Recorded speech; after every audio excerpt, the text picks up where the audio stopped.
broad stripes and bright stars through the perilous fight. O'er the ramparts we watched were so gallantly streaming, and the rockets' red glare, the bombs bursting in air, gave proof through the night that our flag was still there. Oh, say does that star-spangled banner yet wave o'er the land of the free and the home of the brave?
Otey, who just walked in. We've got Brandon Dishman, who is going to be playing on blue. And who's our fourth that we've got over here? Oh, we've got Ian McFarland here as well. So looking forward to seeing these guys go up against the University of Southern Mississippi. So really looking forward to this, especially because their last game was so close and really came with an eyelash of winning both rounds there. So because of that, we're really hoping that they're able to eke out a victory tonight. And we also have, just joining me in the broadcast booth right now, we have another member of the Smash team who's actually going to be, because of the illness of our captain, Will Howard, who, of course, our thoughts and prayers go to, and we're hoping that he can get well soon. Here, doing the guest commentary in the studio is KP Page. Welcome in, KP. What? Doing good, doing good. You looking forward to this matchup? Sure am. Excellent, excellent. So, we're going to go ahead and get into the game here in just a second. We've got the arena being set up. Before we do, we're going to tell you about one of our fantastic sponsors, is Whataburger. Now, those of you who are not Whataburger, okay, Brandon?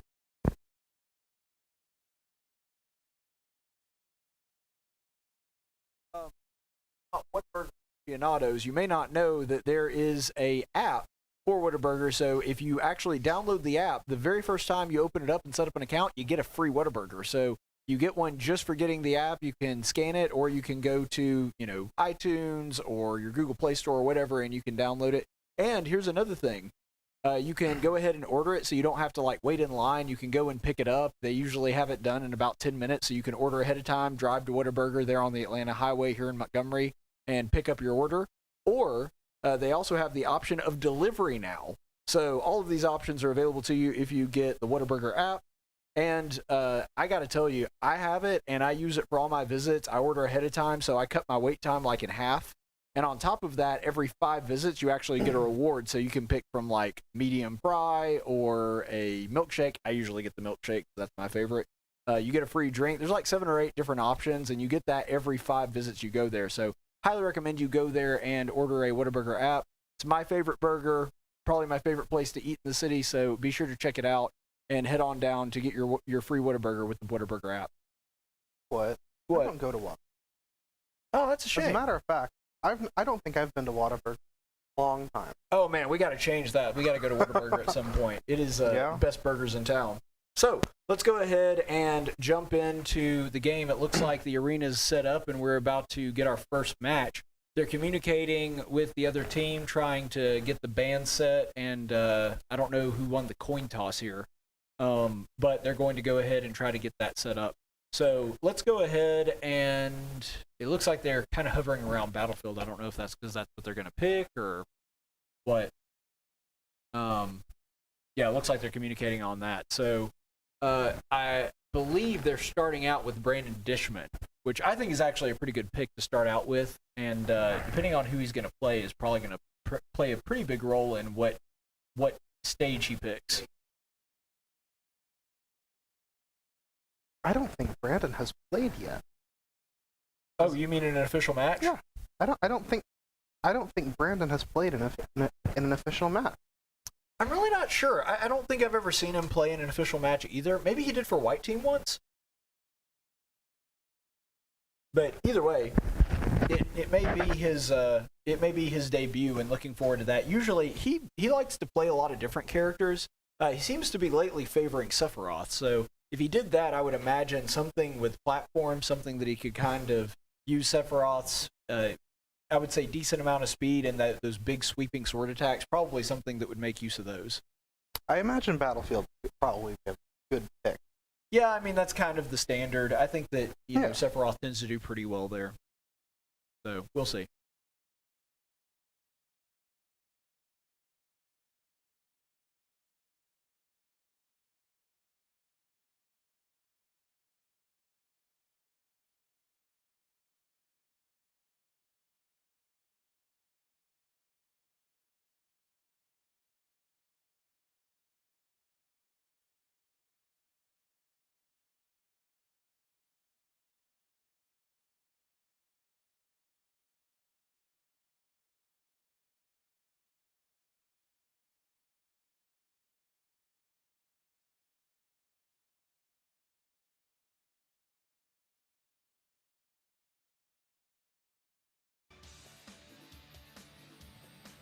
Through the stages here. I think, but yeah, I agree with what you're saying, KP. I think that Battlefield is probably the best option. That's what I would pick. I'm not sure. If I had to guess what they're doing there, because they're kind of going through the different stages, they're probably just picking a different version of Battlefield. They might.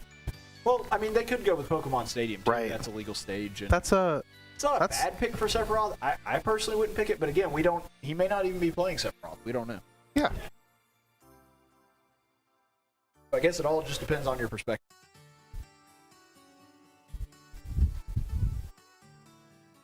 But yeah, looking forward to getting this match underway here.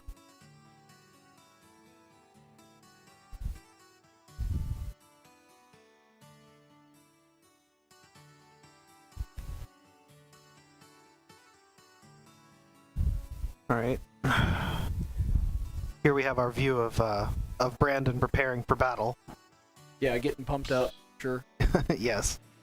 All right, looks like we do have a stage selection, so we're just gonna jump into battle.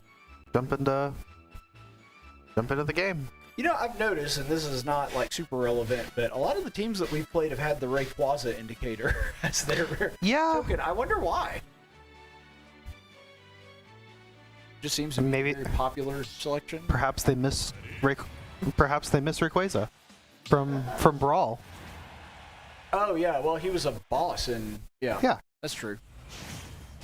Okay, Sephiroth versus Mithropyra.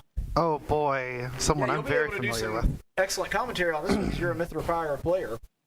Looks like they're leading Mithra just like I do, which is, pretty standard. Yeah, people genuinely like to start out with Mithra. Generally when playing Mithropyra, the tendency is to play Mithra until your opponent is at high percent. Then you can take advantage of the slower, heavier Pyra, because at that point you'll probably be at higher percent too. So it's better to be heavier so you don't get launched as far. Right. Although I always thought it was funny how Pyra is significantly heavier than Mithra, even though like from a sheerly just graphic standpoint they look like they're almost exactly the same. I believe they are exactly the same. That's what I'm saying. I mean, they're split off from the same. That's a spoiler. I shouldn't say that. Oh, come on. If you haven't played Xenoblade 2 by now, you're not going to. Okay, well, that's a very unfortunate early SD. So that means Faulkner is now down 1 stock. Yep. But if Brandon could get a good hit in here, that would probably end it quickly. True. I mean, that's the thing about Sephiroth. He can do those like quick comebacks, but right. It'll just depend on whether or not Brandon can pull that off. Come on, Super Dish. All right, not biting on the using the neutral B there. Yeah. Using down Aerith. Down Aerith. You've never heard that before? I have heard that before. It's been a long time since I last heard that. Yeah, Phoenix Downs don't always work. Remember that, kids. Oh. Under what circumstances does a Phoenix Down not work? Apparently, if you take a Matsumune to the back. Yeah, that's fair. That's the name of Sephiroth's blade? Yes. Okay. Masamune. Masamune? Yes. Okay. I'm from the South. My pronunciation is not great. Yet I'm in broadcasting. How does that work out?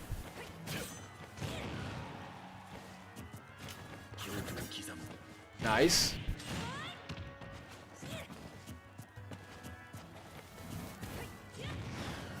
Alright, so what you're seeing here is really Brandon's having a hard time doing any zoning here. Yeah. And Pyra is really like the approach game is pretty strong here.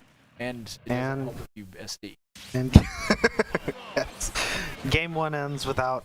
Yeah, not much noise made by Faulkner on this one. That's unfortunate. Yeah, it really is. It happens. Oh, hey, we're back on camera. That's fantastic. All right, here we go. Looks like they're going to be, let's see. That means that at least we get to pick our next player and pick our next... the next stage. So, yeah. It'll be interesting to see what they ban after that. I think that all depends on the player. Well, of course. Obviously, there's going to be some characters that have wildly different advantages and disadvantages depending on where they are. It stands to reason. But we will see. One of the problems I find with Sephiroth specifically is that... You almost said Setharoth, didn't you? Sephiroth. Our captain's name, Seth.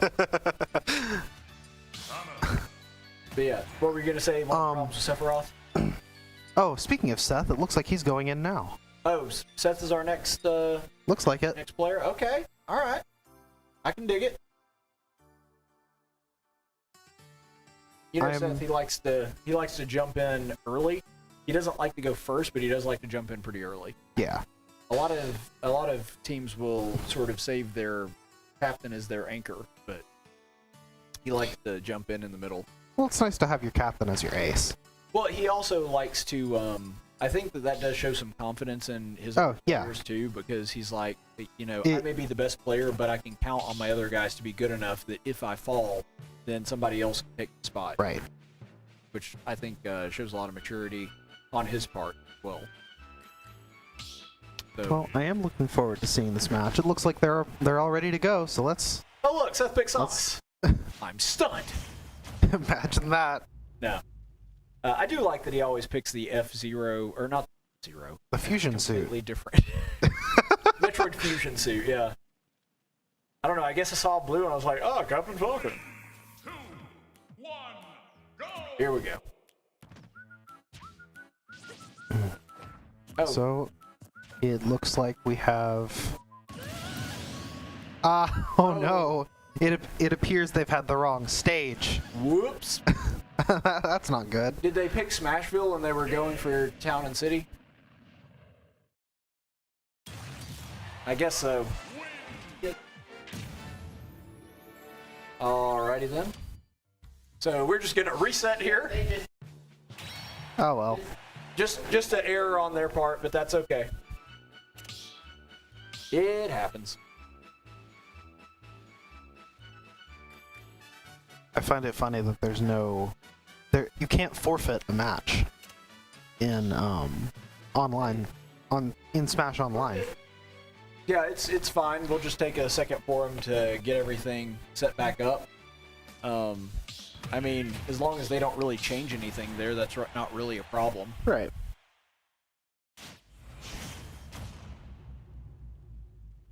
There we go. All right, now hopefully we've got the right stage. Yeah, I think they picked PlayStation 2. Oh, right, Pokemon Stadium. No, I'm kidding. I always thought it was funny that they called it PS2 because every time I see, because I'm a '90s kid, so I think of PlayStation 2. You know what? I've never owned a PlayStation. Really? My entire life, I've never owned a PlayStation. I've had a 2, a 3, and a 4. I never owned an original, and I have not bought a 5. The 2 came out before I was born, actually. Yeah, well, the 2 was what, 2001? Yeah. I think so, yeah. 2001, I was born at the start of 2002, so... So, Seth, man, taking a pretty surprising early loss there. Yeah. He doesn't normally do that, but he just kind of got, in the wrong spot, wasn't able to get out of that combo. But happens from time to time. One of the scary things about facing a Pyramithra is...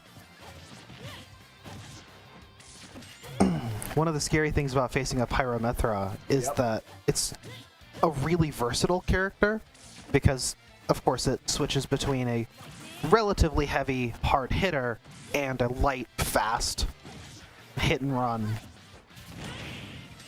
fighter. Right, you have essentially 2 completely different movesets. Right. Oh, man. Oh. Using your get up at the wrong time there, that's unfortunate. You just mistimed that one.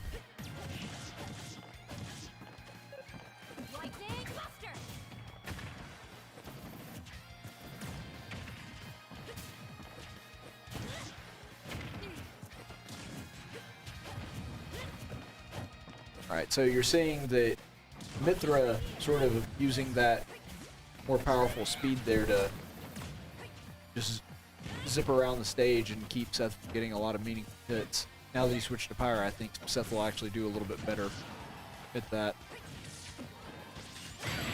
But of course, Seth must always be wary that Pyra always hits hard. I'll tell you one thing that does put people that play the more traditional characters at a little bit of disadvantage. The DLC characters, they really tend to have an advantage over people that are more used to the metagame from before the DLC, which, right. Has a lot of experience before that. And, I mean, just saying this is somebody that's been playing Ultimate for a really long time, some of the DLC characters, I just don't know their movesets all that well, and so they can surprise me even if they're a less skilled fighter. I'm not saying that person was a less skilled fighter. I'm just saying that that's something that can happen if you're not used to the DLC characters. I don't know any of Kazuya's moveset. Kazuya? Yeah, I don't really either. I know a couple of his, I know his tilt can combo really easily, but that's about it. Electric Wind God Fist? That's the one.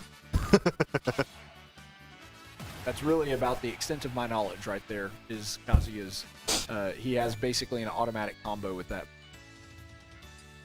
And I know that he can combo really easily by just smashing the A button over and over again. Oh, yes. But that's kind of his thing. Easy comboing.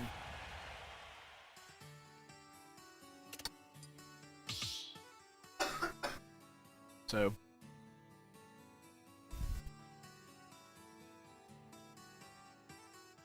Alright, so it looks like we're in the process of picking a stage here. And Mithra Pyra has already whittled down and pre-stocked 2 of our players, including our captain, so this does not bode well for Faulkner. Certainly.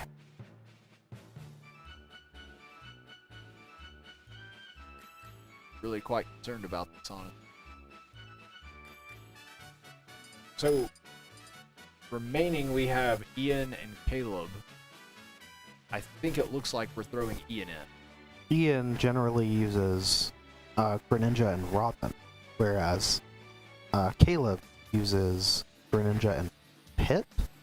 I've seen him use Greninja and Pit quite a bit. Caleb actually has a fairly robust roster. He can play a lot of different games, whereas Ian tends to specialize in about 2 or 3. I've also seen Ian play Ike a lot. Yes, Ian very frequently plays Ike. Not as much as he plays Robin. He doesn't play Greninja so much anymore. Yeah, I mean, he still does play Greninja from time to time, but generally speaking, over the past, I would say about a week and a half, he tends to favor Ike a little bit more. So we may see Ike come out. I'm not sure how that would do. I would personally be a little afraid of picking Ike just because you have to deal with Mithra. Like, I think Ike is a good pick for Pyra. Oh, Maybe yes. Not so much. Okay, Robin. Not really surprised to see that. If I were Ian, I would go in as the more versatile Robin, which has a lot more range and can play the away game much better. So I think this is probably a... But of course, the big problem with Robin is that speed disadvantage. Right.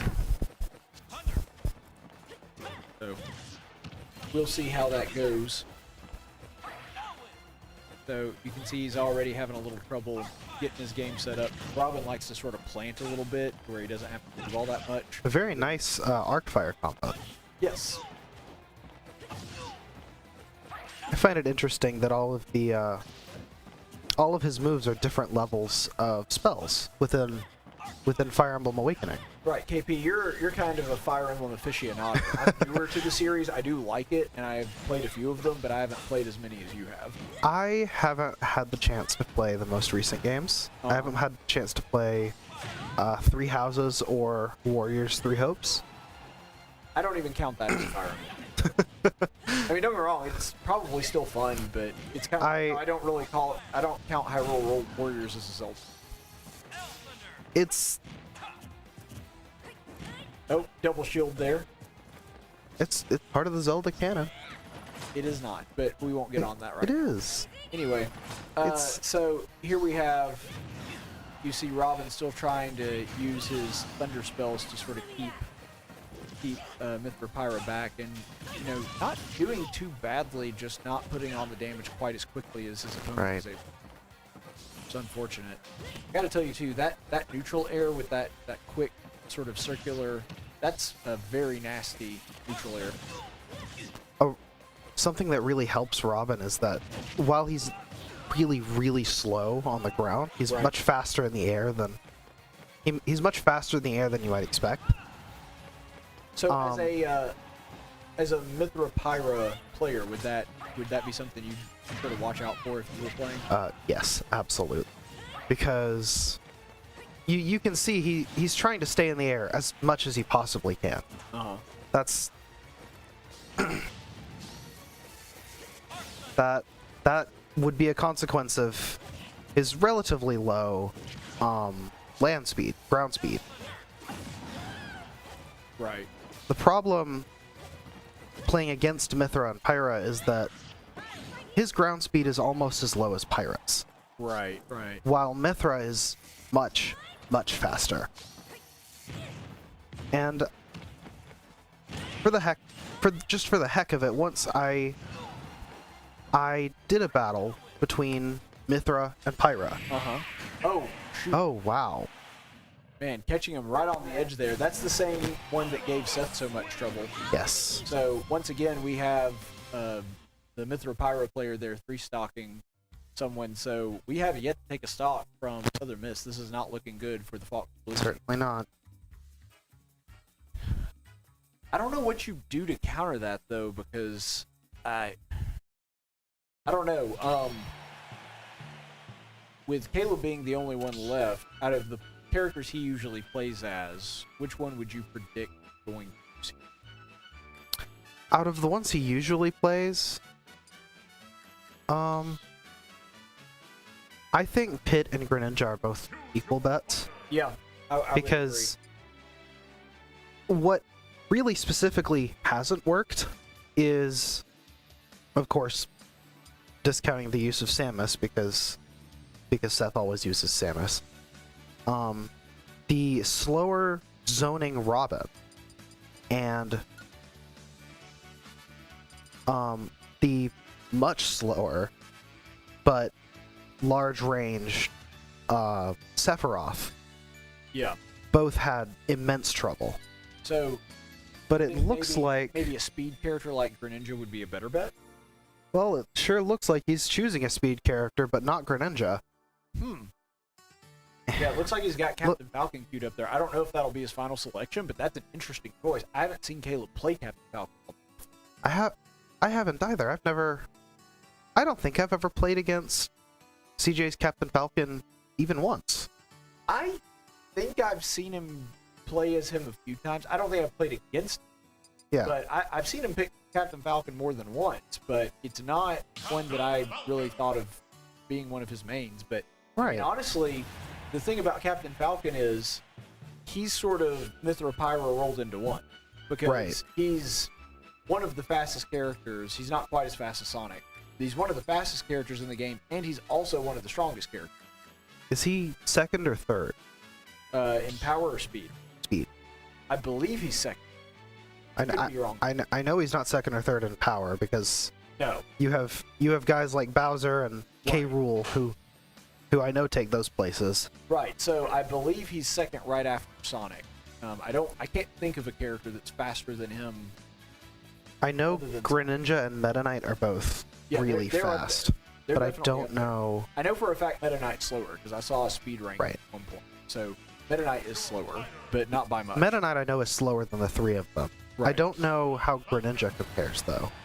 Yeah, that's why I'm a little bit surprised that he didn't go with Greninja, but, you know, if you're wanting to go with something that has a combination of speed and power, Greninja's not a good pick. He tends to have issue with launch power. He doesn't really have the ability to put on damage through, like, big attacks. Like, he can put on damage just by sheer repetition and speed, but that's getting a pattern of combos going has been a little bit of a challenge against this Mithra Pyra, and so because of that, Captain Falcon can put damage on pretty quickly with a relative low amount combos, so that may be what they're banking on. Well, it looks like we're about ready to go in the last match. Not the last, but the last match of the set. Certainly appears so.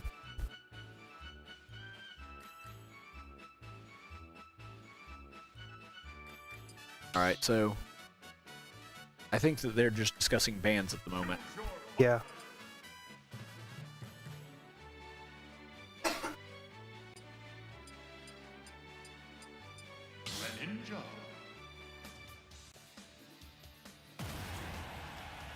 All right, so here we go.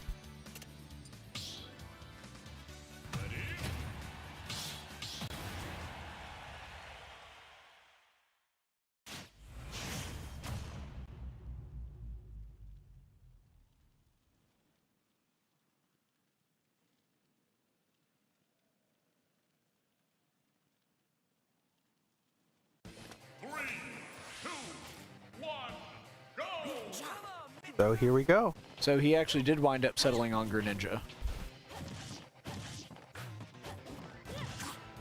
And not just Greninja, breast cancer awareness Greninja.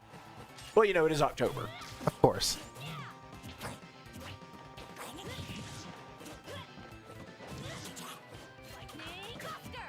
Right, I think Greninja's speed will be a huge help, especially against Pyra, specifically. Yeah, I agree, and the thing is, even though the speed is probably better against Pyra, his speed is definitely can at least match Mithra's, so he can sort of have an advantage there. Oh man, but a misread on the distance there and winds up right in the hitbox.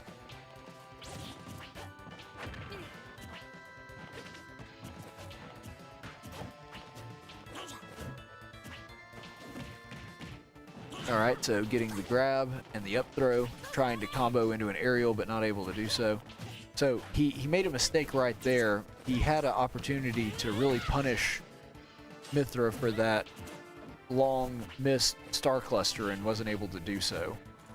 So he's really only sort of able to nickel and dime here a little bit. Let's hope he can get a big hit off. One thing that could be a big advantage that we probably haven't discussed or talked about is when this player does switch to Pyra, he may be able to use Greninja's substitution ability to really do some damage if you can time it right. Absolutely. A big problem with playing Pyra is that many of Pyra's attacks, of course all of Pyra is slow. That's the point, right? Right. But many of Pyra's attacks are very easy to telegraph. But with the particular skin they're using, it's actually pretty difficult to tell them apart. Because, of course, all of our players are used to fighting Pyra Mithra with the dark skin that you use. Right. The dark skin, yes, the dark skin I use, or the default red and white. Well, this is a white and red skin. In that Pyra and Mithra are nice. Their colors are reversed. Actually uses a and push to basically force them into free fall. Yes. A fantastic a fantastic show of edgeguard. Right. Taking advantage of your opponent's weaknesses, taking advantage of your own strengths, and really it wasn't anything too complicated. It was just a standard water shuriken. Just doing it, it was the timing and the direction and the way that he hit that eventually led to having to use it. Unfortunately, though, that would end the set. Yep. Only taking one stock, Faulkner falls to Southern Miss in round 1. Hopefully they can have a stronger showing in round 2. But yeah, disappointing way to finish out the round there with Southern Miss. Luckily, Caleb was able to take a stock, which none of his teammates were unfortunately able to do. The only stock of the round, but you're right, that difference in just being able to play smart and do a little bit of edge guarding there at the end, a really smart play by him. So it looks like... Who would you put out first if you were in charge of having to do that? Like, would you assume that Mithra Pyra was going to be their pick? I'm going to be honest. Yeah? That's not... I wouldn't put Mithra and Pyra out. So if you were their captain... If I were the opponent's captain, I would almost certainly pick someone else. Because so long as the opponent team can't see it coming, that's the idea. And of course, if I were in Seth's place, I would assume so. Yeah, I gotcha. Because of course, you don't know what your opponent's going. And that's obviously, yeah. That's a big problem. For sure. So we'll see where they go with this. I personally would think that Mithra Pyra would probably not be the first choice either. If I had to guess, like if I were their captain, I'd probably set up Mithra Pyra as the anchor, because at this point, I can basically just 3-stock their entire team if that's what it comes down to, so I might try something other than that to start out. That would be my thinking anyway. That's about right. But, there's a number of different strategies they could try to employ here. I'm not sure exactly which one that they would prefer. Tell you what I would prefer. I would prefer to have a Whataburger right now. That's what I would prefer to have. Great big Whataburger with the fries and the spicy ketchup. See, I think the fries are legit. In fact, they're probably my favorite fast food fries. But like the spicy ketchup is what brings it all to the next level. Like standard ketchup is good with it. You get that spicy ketchup on the Whataburger fries, legit. They actually have a brand new, they call it the Type 2 spicy ketchup. That's like a different flavor made with hot sauce. So I really like it. But yeah, it looks like we're getting our arena set up and we're ready to go for the second round here. I'm looking forward to trying Type 2 spicy ketchup. Oh yeah. I've had Type 1. Never had Type 2. I'm quite looking forward to it. So yeah, Type 1 uses jalapeno paste as the base. That's what gives it the spicy kick. Right. Type 2, they use like, I don't want to use a specific brand name, but like that runny red hot sauce stuff that you use on different things, like Cajuns use it a lot in their cooking, that kind of thing.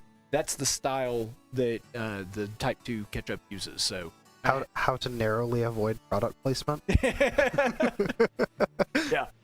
Well, I've been broadcasting for a long time now, so I the other day had to do the same thing. Now, if one of those brands wants to sponsor the esports team, I will gladly say their name on there, just like I do with Wonder. But yeah. All right, so it looks like we're about to get underway. I'm curious to see what Seth does. I would probably shake it up too, and just my opinion, I might actually throw Caleb out first. That might be. I would be inclined. Yeah, I think that's the right call. If he does something different, I definitely won't question it. But if I were in charge of picking right now, I would actually throw Caleb out first just to see what he can do, and then kind of get a feel for it using Caleb as sort of the gauge on that, just to throw him off a little bit.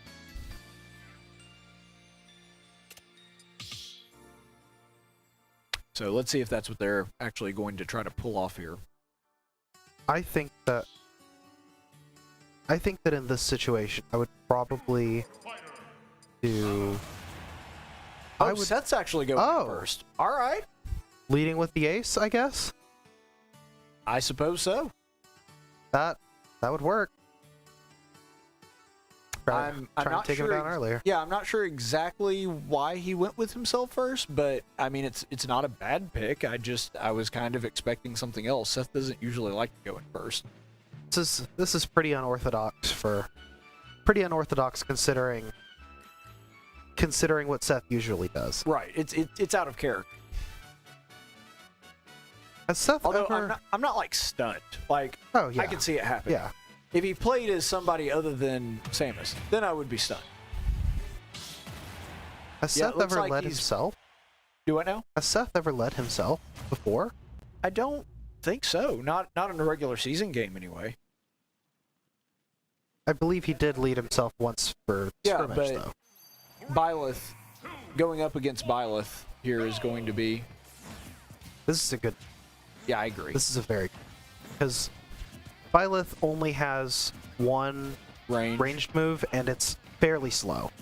Well, I say that he does technically only have one like long range, but he does have a few mid-range with the extension of the spear and the...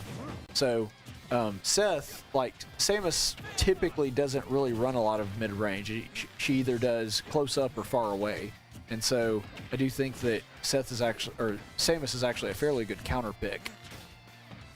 And that may be specifically why they did Byleth, is because they also were not expecting Seth to come up right out of the gate.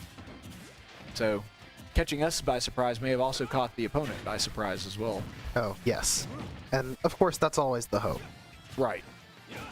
Trying to do what they're not expecting. Yes.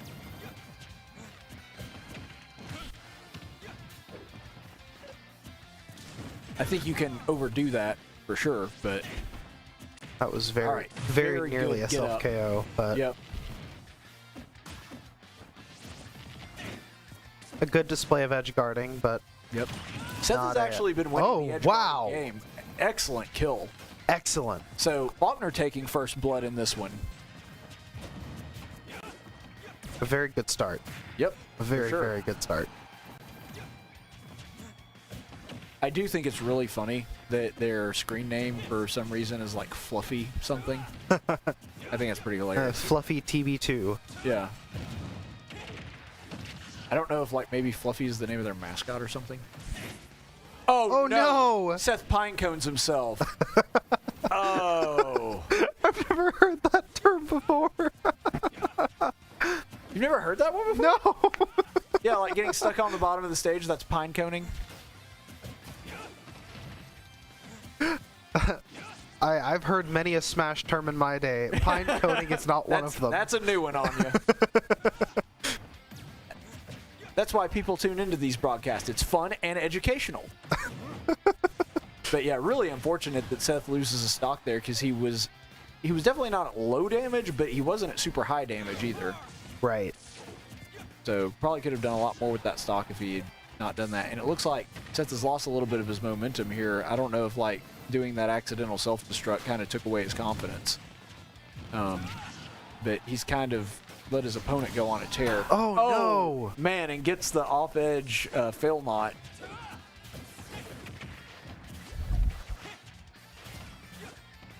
I seem to have forgotten the names of Byleth's sacred weapons. Belmont is the bow and arrow. Yes. And I don't think I remember any of the others. I remember the axe is Ymir. I believe the spear is Eredbar? Yeah, I don't know. I played the game. It's funny. I have played Three Houses. You have not, and you can remember the names of the sacred better than me. I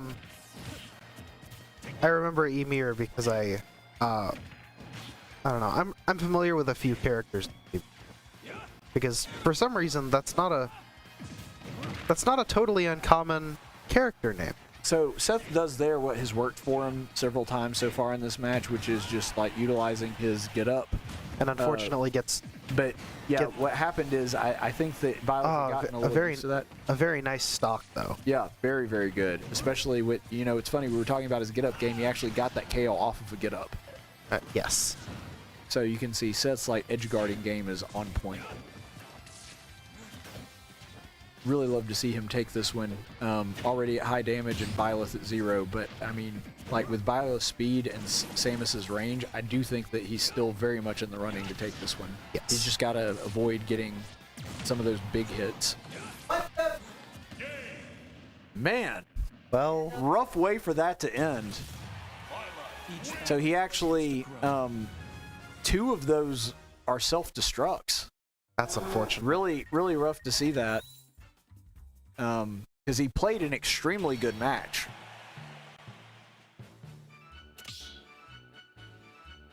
I wonder who he'll send up next. I don't know. I could see it going a couple of different ways. Personally, I could see a couple of different ways. Like, you've got 2 players that are very familiar with Greninja, who's a fairly good pick against Byleth. So I could see that being part of it. Caleb has, like I said, about 5 or 6 different characters he could really play as out. So while I could see him playing Greninja, I mean, I could see him playing a lot of different things. So it just depends on what he's in the mood for. That would be a good counter pick to Byleth. It would appear Ian is coming. It would appear Ian is coming in next. Now that's interesting. I don't know if they're going to play Ian's Greninja. Ike. Huh. I got to be honest, I'm a little baffled by this one. I don't know why you would put in Ike against Byleth. It's not a terrible pick, but it's... Oh, no, it's not a bad pick. No, but... I'm just, like, I'm thinking about several different options that probably would have been better picks in my opinion, but, it's, that's just my opinion. Now watch, just to prove me wrong, Ian's going to go over there and like just 3-stock the guy like it's nothing. Well, he can't 3-stock him. He only has 1 stock left. Well, he can still have all 3 stocks at the end of it. Oh, yes, that's fair. That's fair. I mean, granted, it won't be as impressive as if they both started with 3 stocks, but you know what I'm saying. Maybe what they're trying to do is lure him into a false sense of safety. Like, he jumps in, he's like, oh, this guy's picking Ike. And then... Looks like we're jumping in. Aggressive Ike comes out. Oh, yes. Like aerial Ike, which actually Ian does play pretty well. Oh, yes. Which Ian you don't really think of aerials for Ike, but he does the aerial Ike thing pretty good. I think Ian is unusually aggressive for an Ike. Yeah. And that's... Of course, that's never a bad thing. Being unusual is quite good as far as Super Smash Bros. Right, there's kind of a balance there. You don't want to be too atypical.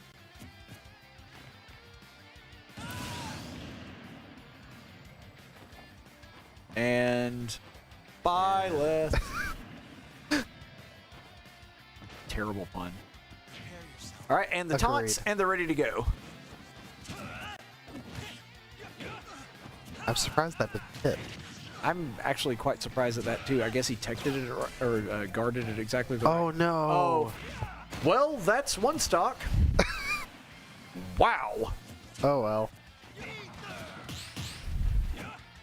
So, man, this Byleth character, we didn't see it as much against Seth because Samus is so much faster, but really able to time Ike's attacks very well and get off. I've seen already in this match 3 perfect dodges. Yes. So, like, you can tell this guy has his timing down pretty well.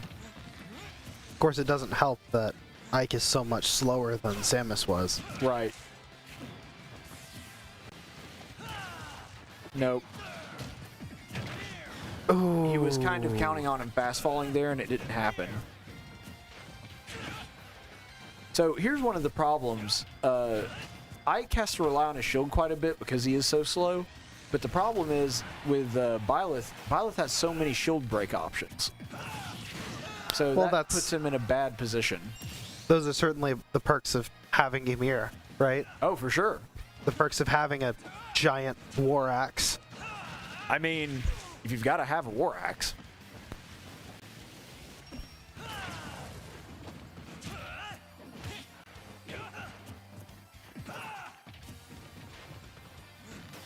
It looks like...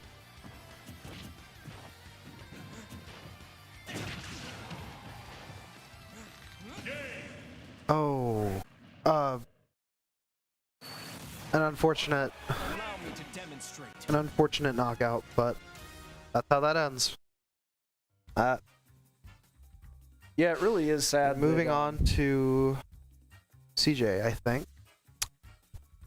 Looks like moving on to CJ. I don't think, like we said at the beginning, I don't think Ike is necessarily a terrible pick, but I don't think, like, from a character-to-character perspective, it was a bad pick. Yes. The problem is we did not realize, because of how good Seth is at, like, using those long range and then getting his approach in, we didn't realize how freaking good that Byleth is at timing his dodges. Yes. And that was, I think, probably the big disadvantage there, is if we had known that, I don't think that you would have picked Ike. It looks like we're sending in Pikachu Libre next. Pikachu Libre? Yep. Olé. That means with milk for our Spanish-speaking audience. Actually, I don't even know that. Con leche is with Olé. I thought Olé was with milk. Olé. I knew leche was milk, but I thought Olé was like a short for that. Yeah. Olé is just like the Russian "Hey!" Yeah. You know, something like that. Or the Japanese os. Yeah. Yes. See, I know a little bit. Not much. There's a reason that I'm taking Greek and Hebrew and German and not Spanish. All right, so here we go. El Luchador Pikachu. By the way, fun little trivia piece for you. Luchador Pikachu is a girl. Yes. You can tell by the tail. All cosplay Pikachu are female. Uh-huh. And all Pikachu with a harp-shaped tail, including cosplay Pikachu, of course, are female. Right. It's one of those gender-specific traits. Yes. Cosplay Pikachu is unique. If you look on the end of its tail, it has a black heart. Yep. That is unique. That is exclusive to cosplay Pikachu, and I believe it's the only phenotypical marker of the fact that it cannot evolve. I didn't know that it was like a side effect of it not evolving, but I knew that Luchador Pikachu cannot evolve. Cosplay Pikachu cannot evolve under any circumstance. All right, so good grab there, and then trying to combo into Thunder. Yeah, not able to do it, and I think that's just because Byleth's weight drags him down so much. But Pikachu, obviously, like based on this, much better pick to take on Byleth. Although, just like we saw a demonstration of just now, Pikachu does have to worry because, you know, being so light, it doesn't take very many hits for Byleth to put Pikachu in real danger of losing a stock. Right. All right, so Pikachu going to try to zone here a little bit with Thunder Shock, do an approach, but unfortunately gets punished for not having a great approach game there. All right, and really kind of stacking on the damage, but, you know, Pikachu, I think it's a good strategy to try to speed up the pace of the game, but it looks like Byleth is trying to adjust by using primarily his close range as opposed to his mid-range attacks. Those tend to take a little less time. Byleth's down smash and many of Byleth's up attacks, as well as tilts, are fantastic for keeping Pikachu at bay. Right. But also punishing if it comes too close. Unfortunately, a powerful up air is... You know, I am a little baffled as to why Battlefield was picked.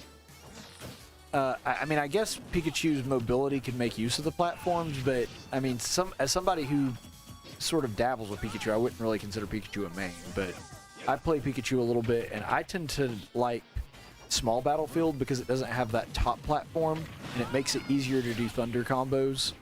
I don't know. I just feel like Battlefield is a weird pick for this particular matchup.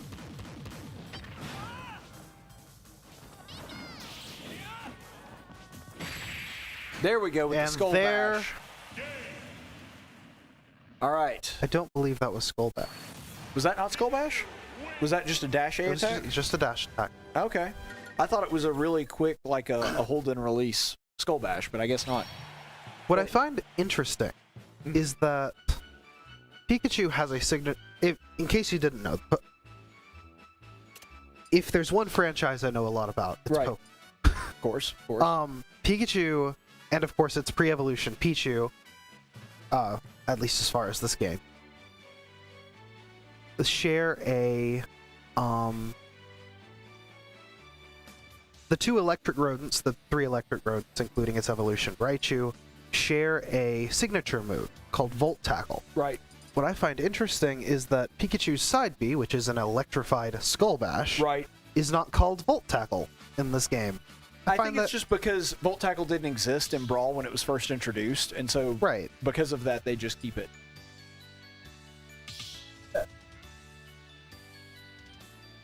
In Brawl? Yeah, in Brawl. Melee introduced, Pikachu was introduced in Smash 64. Yes, Pikachu was, but Yes. his side special was not Skull Bash. What was Pikachu's side special in Melee, not in Smash 64? Maybe it was Skull Bash in Melee. I'm really not sure. Someone would have to look that up for me. But either way.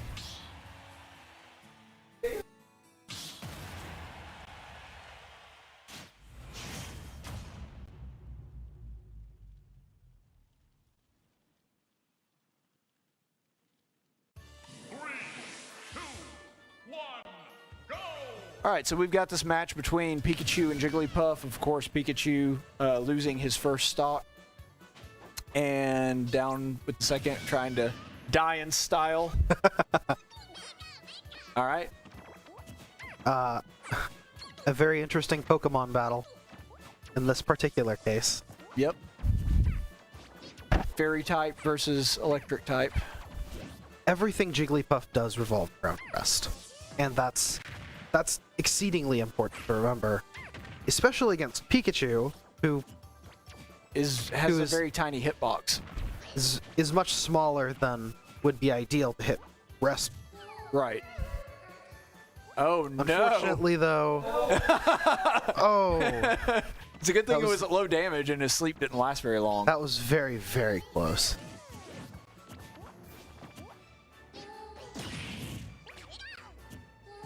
Very nearly a good combo, but fortunately, no dice. Both sides take big damage, though. Yeah, so you're seeing a real difference, but that's the problem with Jigglypuff's sleep, is that it leaves her open for several seconds and there is no cancel on sleep. So now Pikachu really having more of his way with Jigglypuff here. Very nearly a knockout. Oh, and there it is. Dragged down folks. into critical with Thunder. And I'm using critical in the non-technical sense. Non-technical. Yeah, it hit his, you know, that... Oh, no! Well, and that ends the fight. Unfortunate. These fights can go back and forth in split seconds. Yeah, it's... That's the thing that is annoying about Jigglypuff, is all they have to do is get the sleep, and if you have an experienced player that can just basically do rest on command, man, that is a challenge. But, well, it appears as though we're down to our final combatant, which is going to be Dish. Although, if Dish does go into Sephiroth, I don't think Sephiroth is a bad pick against Jigglypuff. Sephiroth. Good. Exactly. Strangely, although you wouldn't think of it being in the Pokemon games. Coming from the Pokemon games, it's not something you think of. Right. But Jigglypuff is an extremely close-up. Rest, of course, the hitbox is inside Jigglypuff. But most of Jigglypuff's other moves, Pound, Sing, most of them are close up. Mm-hmm. So Sephiroth, who can stay away really well, is a fantastic pick, especially as hard as he hits. Well, that's the thing, too. He also has an advantage that some of your other sorties that have that extra range that doesn't really affect them, that it doesn't extend their damage box has, which is his sword is so long and it doesn't have like a damage multiplier based on the distance. Right. So, like, if he tips you, it does exactly the same damage as if, like, you try to come in for an approach and he gets you close up. So, that's one of the things that I actually appreciate about Sephiroth is you don't have to space it out too evenly. Right. Which can be a big advantage. So we'll see how this goes. I don't know that Brandon will pick Sephiroth, but that would be my guess. I can't. Oh, they're just getting the arena set up right now.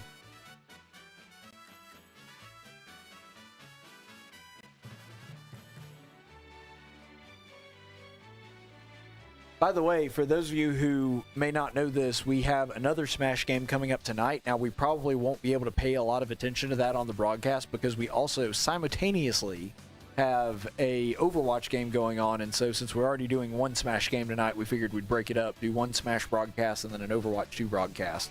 So be sure to stick around afterward. We'll probably do 2 separate streams. So we'll go offline for a little bit, and then as soon as it's time to check in for the Overwatch 2 match, we'll go ahead and do that. So after the conclusion of this one at 7:30, we'll be checking into Overwatch 2.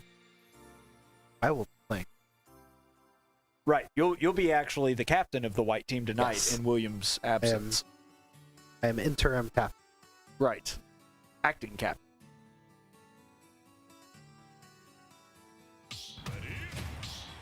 Also, of course, we do extend our thoughts and prayers to Will. Hopefully he's able to get well soon.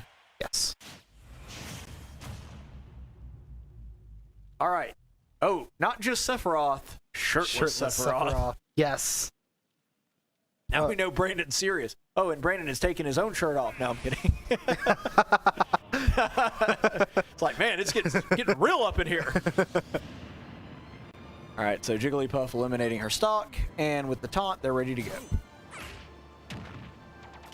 All right, so Jigglypuff with some very potent aerials to start out the match. But of course, can't get in close. Yeah, Absolutely having an can't issue get in there. close. What I'm worried about is that even if he wins against this Jigglypuff, he has to face the same Pyra we faced before. That's a terrifying thought, isn't it? It is a little bit. Just a little. So, if Jigglypuff is dead set on trying to get a sleep in here, though, I think that actually can work to Sephiroth's advantage. Or not. I mean, it obviously didn't right there. I just meant that it's a little predictable. Oh, yes. But unfortunately, it didn't work in Brandon's favor there. All right, so I think Brandon is getting a little too reliant on his neutral B. But see, now if you use it like that to where you use neutral B to distract and then actually go in for the smash afterward, I think that it can be very effective. But it seemed like he was just trying to land a neutral B hit. You can't be so tunnel vision that you aren't paying attention to your options. Oh, no. Right there works for him, though. Oh, yes, absolutely. See, that's a much better approach, is to wait until Jigglypuff is trying to get near and then fire off the neutral B as opposed to just firing it off at random, because then it's easy to avoid. Of course, the trouble with that is the fact that his neutral B is much too slow. Right. It's much too slow to wait. See, but the thing is, because Jigglypuff is so floaty, if she tries for an aerial approach, that can really be a problem. It's interesting, too, that Sephiroth typically has what would be considered fairly respectable... Oh, no. Yeah. See, I hate that. It's such a cheap way to win. I know that it's legal. I'm not saying that they're cheating or anything, but it feels wrong to just like sleep somebody and then kill them in their sleep. That's a lame way to fight. As satisfying as it is, the more you do it, the less fun it is. I play Jigglypuff sometimes. It's not as much fun as it is. It's much more satisfying to get rest off without putting them to sleep. It's an incredibly dumb way to win a match. I get that it's legal, but I don't know. It seems unsportsmanlike. It's like hunting at night. Like, at that point, you're not giving the other guy a fair try, but I guess it's technically legal. I don't know. Oh, well. Either that way. concludes the set. Yep, that is going Unfortunately, to be... Yeah. That also concludes the match. The match. Yeah, that's Faulkner falls to Southern Miss 7-0 there. Really unfortunate to see that. But, did much better in the second. You could tell that they were doing better once the Mithra Pyro wasn't in there. That Mithra Pyro player was extremely good. But, we're kind of seeing that in the second round, they started getting to play a little bit wider variety of characters. But, Brandon did an admirable job keeping that Jigglypuff off him for most of the match. But, you only have to get hit by that once or twice. I think all 3 times. Was it all 3 times? All 3 times. That's what I thought. All 3 of his deaths were due to rest. So, in fact, it was sleep rest. Right. Not even just like caught them with rest on the way down or something. Just sleep rest every single time. Very unfortunate loss, but that's how it is. Well, that's part of the game. And hopefully Faulkner Smash can come back and be a little bit better next time. I was really hoping that they would. Because we had such a heartbreaker in the last round. I mean, it was an absolute nail biter. Came down to the wire. This one with the Mithra Pyro character really sort of tore into Faulkner, and then them not being able to do much against the others. So Faulkner does fall with a with 2-0 for Faulkner on this one. So we're going to go ahead and take a quick break. We're going to get a word from our computer science department, and we'll be back in just a minute. Did you know that 100% of Faulkner's computer science graduates since 2014 have found jobs in their fields within 6 months of graduating? It's a great time to be a computer scientist. Everyone is walking around with a computer in their pocket in the form of a smartphone. And it takes software developers to make those things work. I built church websites, and through the training and instruction that I received from Faulkner, I was able to go right into my career after graduation. It laid a solid foundation for what you need to know. I'm getting a lot of hands-on experience within my field, and also they're just giving me a wide variety of options of things that I might want to pursue in the future. In the state of Alabama alone, there are over 4,000 tech-related jobs available. And the preparation that you receive at Faulkner University will allow you to go to work almost anywhere as a software developer. It's a great time to be a Faulkner Eagle, and it's a great time to be a computer scientist. I hope you'll come and join us.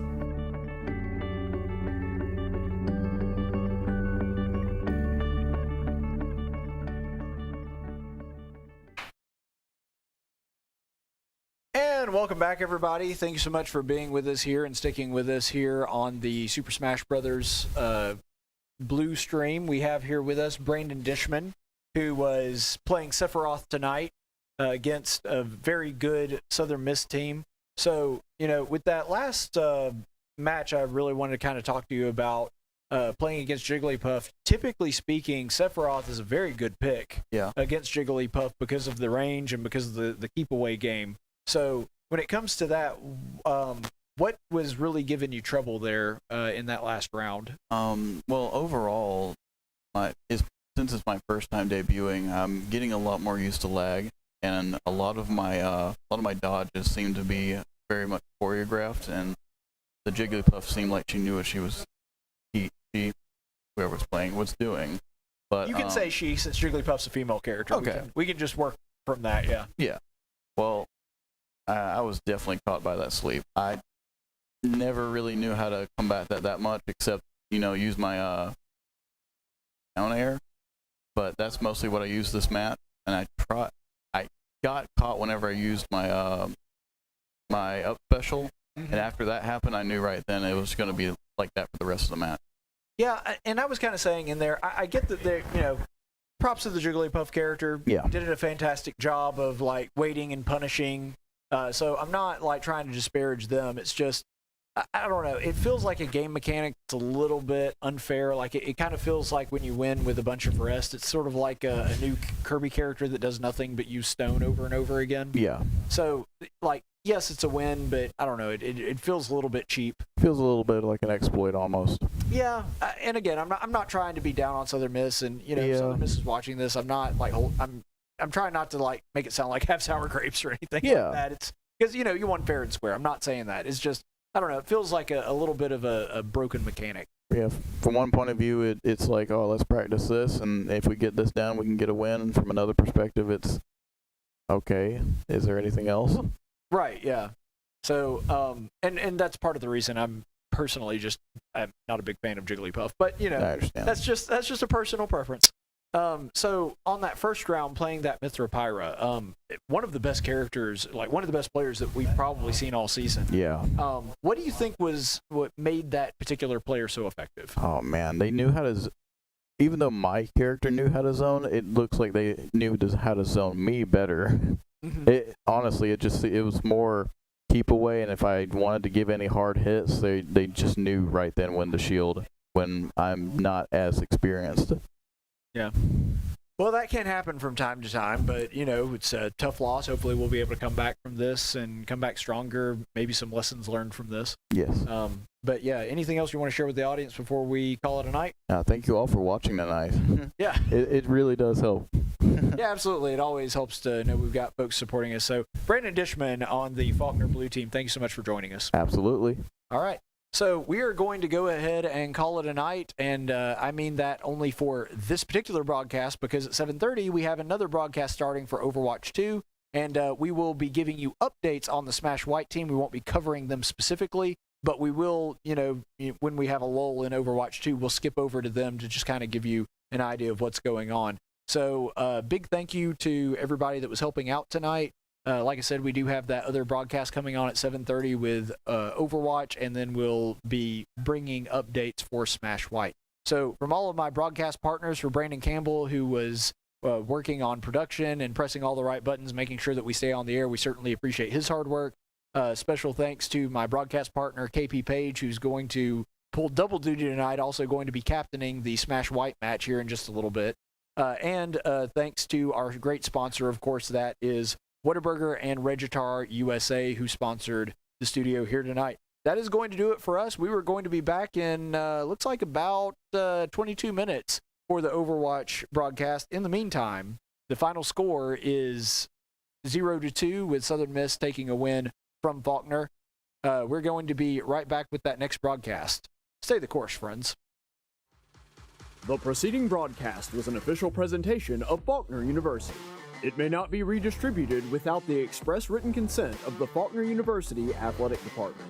Regitar USA High-Res Arena is sponsored by Regitar USA. The national anthem was performed by the Faulkner University Chorus. If you would like to learn more about the Faulkner Esports program, visit our official website at faulknereagles.com or follow us on Discord, Facebook, Twitter, Twitch, and Instagram for all the latest news and events. Thank you for watching, and soar Eagles!